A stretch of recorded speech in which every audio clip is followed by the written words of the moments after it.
Golos, whose name means both voice and vote in Russian, is the only election watchdog in the country that is independent of the Kremlin. It gathered evidence of alleged substantial fraud at the polling booths in the last parliamentary elections here.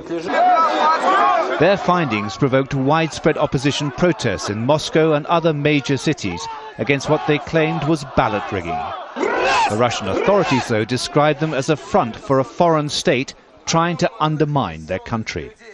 They are the first non-governmental organization to be singled out under a new law requiring NGOs that receive funding from abroad to register as so-called foreign agents.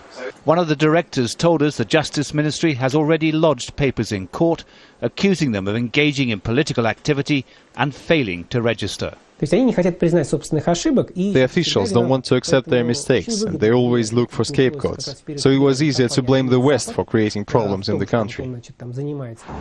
President Putin has brushed aside concerns that a witch hunt is underway. He claims that in the 4 months since the legislation was passed, almost $1 billion have been transferred to NGOs here. The Russian people are entitled to know where it's coming from, he said. There's still no sign of any thaw in the Kremlin's attitude towards the so-called May the 6th protesters who took part in the anti-government demonstrations. An opposition newspaper, Novaya Gazeta, has opened a special website detailing the continuing crackdown, highlighting the cases of 27 people, many still being held in pre-trial detention. Artyom Sovyolov is accused of shouting out orders to the protesters to move against the police, but his friends say he has such a bad stutter he has difficulty in even speaking. He is still behind bars. David Chater, Al Jazeera, Moscow.